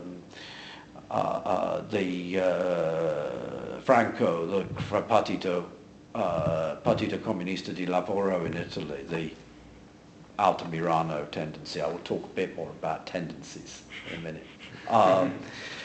And Jerry Downing. Yeah. So there's a lot of people who use it in that way. Yeah. I think it's mainly the idea of the quote transitional method. And so the 35-hour week is a quote transitional demand. Why is it a transitional demand? Well, it's because it's a demand for reduction in working hours. Excuse me, how does that... The sliding scale of hours, we can see perfectly clearly why it is a demand which can be said to bridge the difference between the minimum and the maximum program. Because if it's really the case that there's going to be work for all on the basis of we reduce hours as much as is necessary to make sure that everybody's in work, yeah, we can't actually do that without directive central planning. Yeah. So the sliding scale, plus it actually amounts to the abolition of money. Sliding scale of wages, sliding scale of hours, take this stuff together, it actually amounts to the abolition of money. Because you're planning directly with physical resources. Now, circumstances may be such that the slogan of the abolition of money has a certain degree of purchase. Now, right now, in a sense, ideas around the abolition of money have a certain degree of purchase because the relationships between money and material, physical values, use values have gone fucking crazy. Yeah? You've got, in that sense, a deep crisis of money as such. Yeah. And that's partly why I said in yesterday's meeting that we can't just denounce the transitional program type programs which AWL, etc. put forward, because in terms of a program of action for action on a European scale, it's not wholly senseless.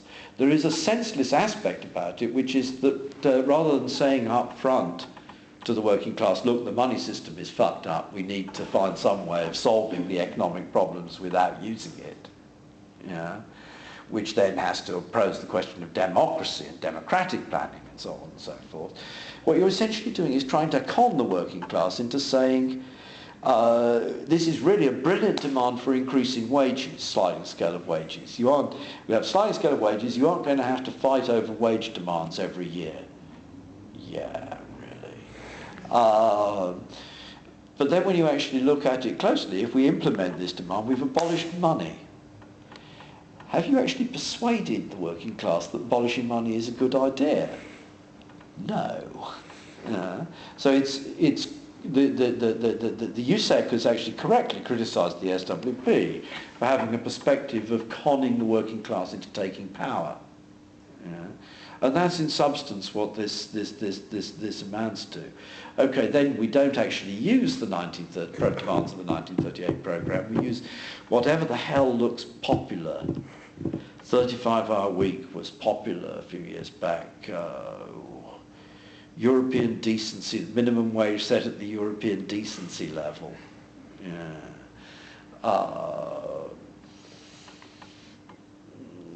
Yeah.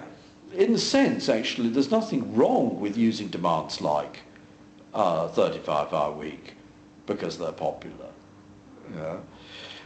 It's just agitation. It's not a program. It's not a strategic orientation. And it's essentially what's going on with this stuff to a considerable extent is substituting. We've got to agitate. Again, very clear in the SWP documents. They're each accusing the other side. Each side's accusing, you'll reduce us to propagandism. Well, sorry, sunshine. Actually, you're a group of a few thousand. That is objectively a propaganda group. Yeah. Yes, you can do limited amounts of agitation. It's legitimate to do limited amounts of agitation. But that you are objectively a propaganda group. And the trouble with you is you aren't doing decent bloody propaganda. Yeah. Is that... Yeah, okay.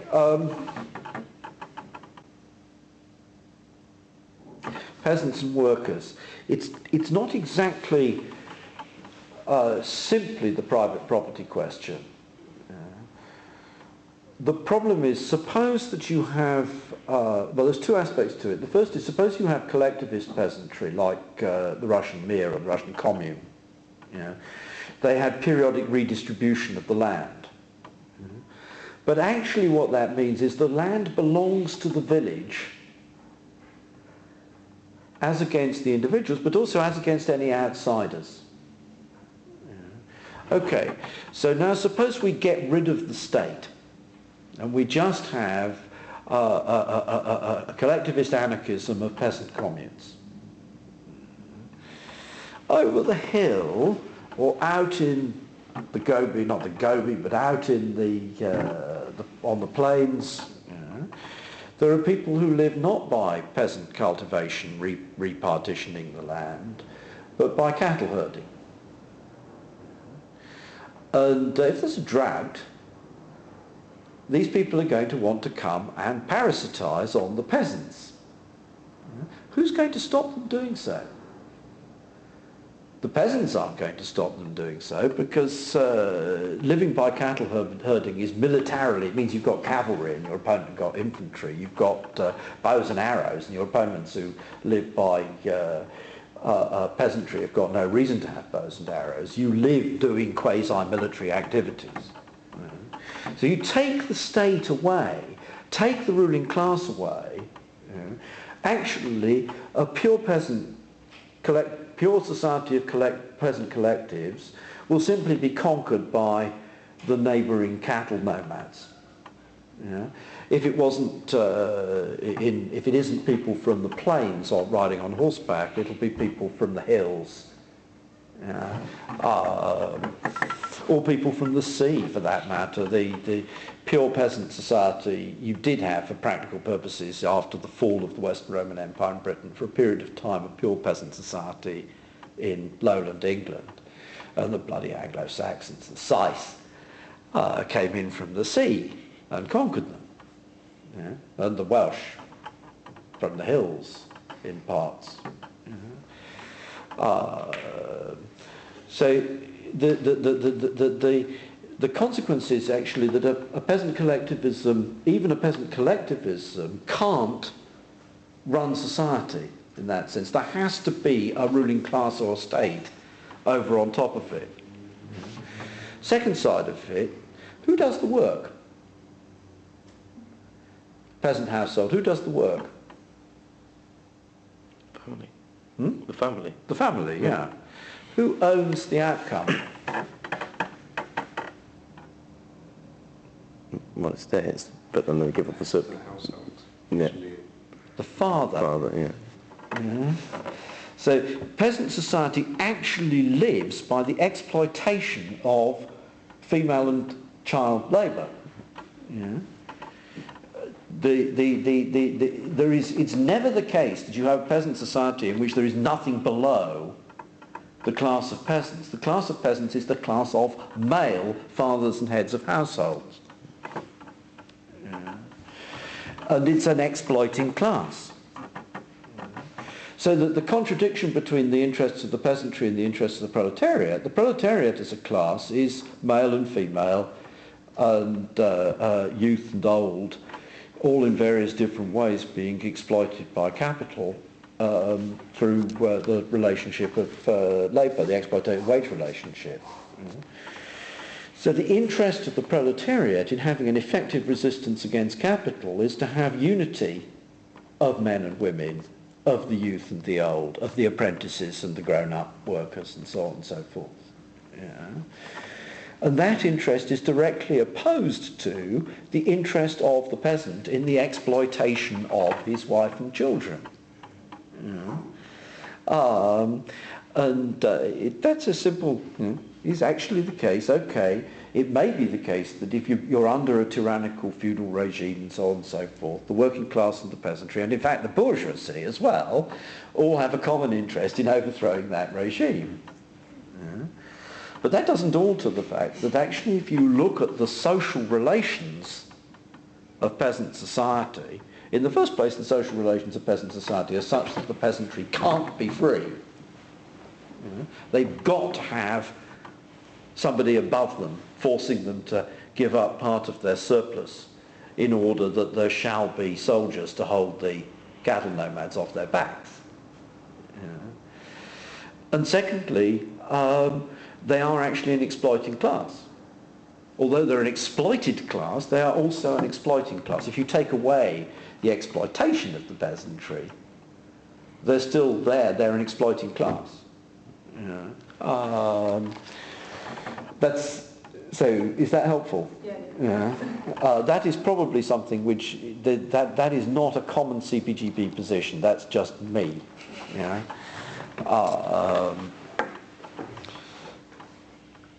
Bureaucratic centralism is not exclusive to Trotskyist groups. So there are any particular peculiarities of Trotskyist groups in relation to this?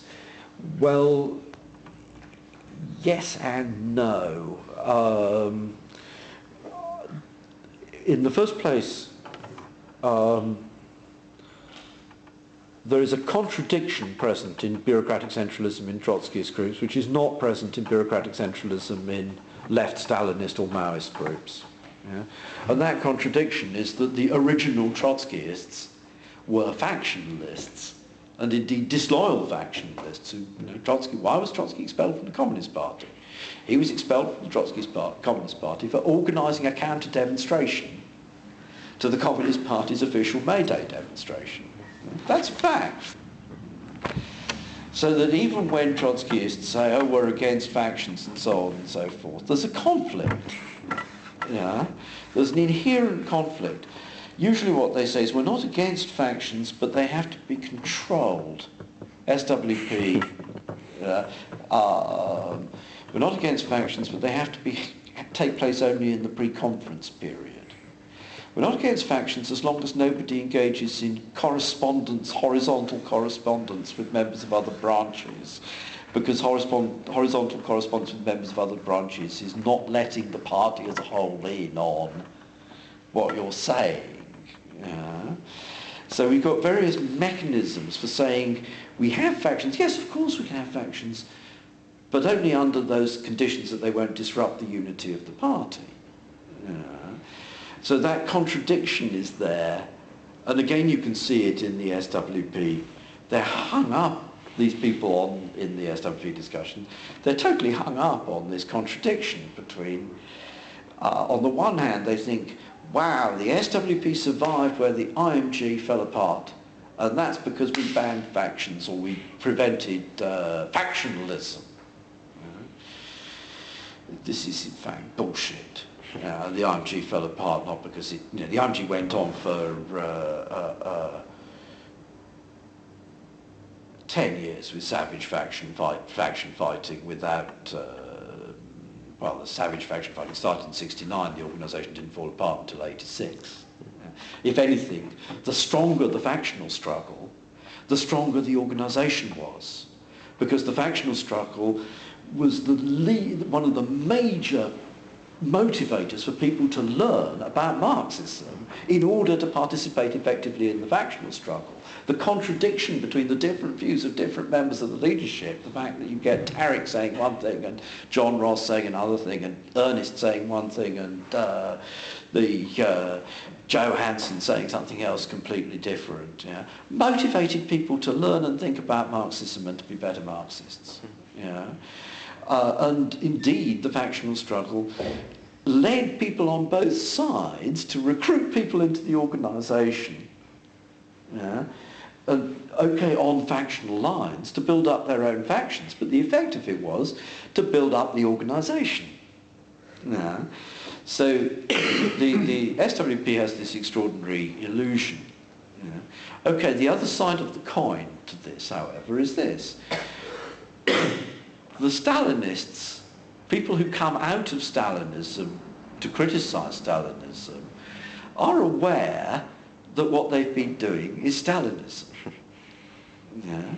Whereas Trotskyists very often aren't aware that what they've been doing is Stalinism. They can go through life doing Stalinism.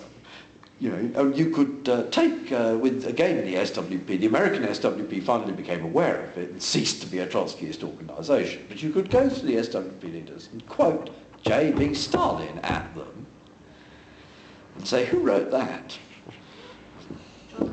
John Rees. Yeah. Alex Klinikos. So, in that sense, there's a paradox, because it can be the case that it's actually easier for ex-Maoists to criticize bureaucratic centralism than for Trotskyists, because they don't recognize that what they're doing is bureaucratic centralism. You know, they think of it as being Trotskyism. Is that... What's democratic centralism? Well, okay. Democratic centralism. Lenin. The expression is introduced into the Russian RSDLP by the Mensheviks. The Menshevik Conference of 1906 says that the party organisations should be democratic centralist. Where does it come from? Probably from Schweitzer, from the Lassalleans. Nobody's actually done the tracing, but it's probably from the stuff. The Lassalleans said we have to have a centralist party, and that means we have a referendum to elect a leader, and once the leader has been elected, he's in charge of all the local organisations, etc., etc. He appoints people downwards. And that may be what was called democratic, maybe that was called what was called democratic centralism. I don't know, and I think that, I think there is evidence available to a German speaker about the origins of the word democratic centralism in the SPD, that it probably comes from the Lassallean side and from the stuff that Marx and Engels criticised as Bonapartist. Okay, then Lenin tells us that the new Russian Republic, we should have a democratic centralist republic. What does he mean by that? What he means by that, we don't want federalism.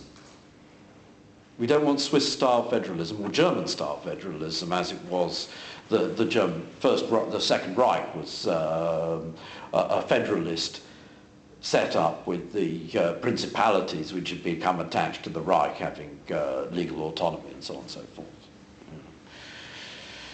We want democratic but centralist, i.e. that we want a central government which can take decisions and which can override the localities, which doesn't mean that it should all the time override the localities. And that goes back again to Marx and Engels on Germany. We don't want this stupid half-federal lash-up of the North German Confederation. We want a democratic, unitary democratic German Republic. Okay, so why are the Mensheviks then saying the organisations, that is the branches of the RSDLP should be democratic centralist. The answer is the context of this debate is the Bund, the Jewish socialist group. And the Bund was arguing that the Bund should organise all Jews. And similarly, the Latvian organisation should organise all Latvians, wherever in Russia they were. The Lithuanian organisation should organise all Lithuanians, wherever they were, etc. I.e. that the party should be federalised on national lines, which actually the Austrian Social Democratic Party at this time was federalised on national lines. So when the Mensheviks bring in, we want democratic centralist party, that's what they mean. We don't want a party which is federalised on national lines, but one in which the branches are capable of taking decisions which bind all their members, whether they're of Russian origin, Jewish origin, Polish origin, whatever they are. Then that becomes, having been brought in by the Mensheviks, it's then adopted by the Unification Congress. And nobody makes any more sense of it. Lenin talks about the principle of unity in action and freedom of discussion. Doesn't talk about democratic centralism. People only start talking about democratic centralism as a principle after the Russian Revolution. Except in the context of talking about the national question. When they talk about democratic centralism as a principle before the Russian Revolution, they're talking about the national question. And they're talking about federalism, national federalism, Bundism, Bauer, or these questions about do we have a unitary state or a state divided into nationality corporations or whatever it may be. Okay. Then it becomes in the it becomes the label under which the battle is fought out between Lenin and Trotsky on the one hand and the left communists and the military opposition on the other, is the party to be capable of taking decisions on an all-Russian scale which say we're going to withdraw hundreds of troops from here and take them somewhere else. Or is the Stalingrad, well, what became the Tsaritsyn command, entitled to hold on to its soldiers and pursue a policy independent of central government? And out of that it morphs into democratic centralism becomes the label for Bolshevik-style party organisation. Okay, so what is it? I think the answer, there is a positive side. We say democratic centralism, not bureaucratic centralism. What we mean, I think, by that, we have to be able to take decisions at the national, or for that matter, the international level.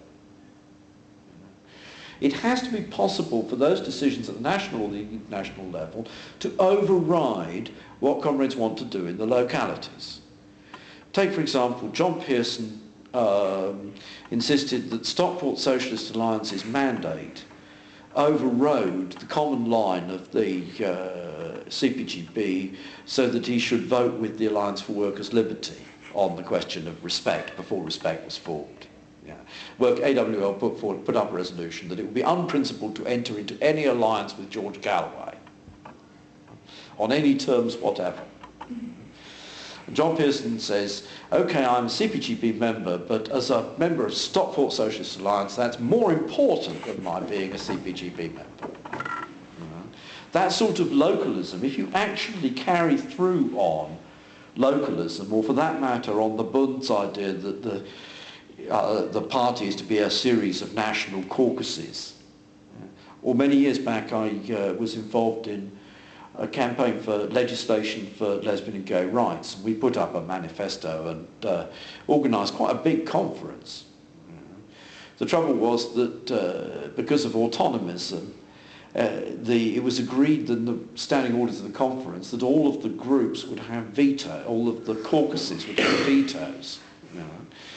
So the Youth Caucus vetoed any text which didn't include abolition of the age of consent. The Lesbian Mothers Caucus vetoed any text which did include abolition of the age of consent. you wind up with nothing in that sense. Yeah. I haven't said anything about the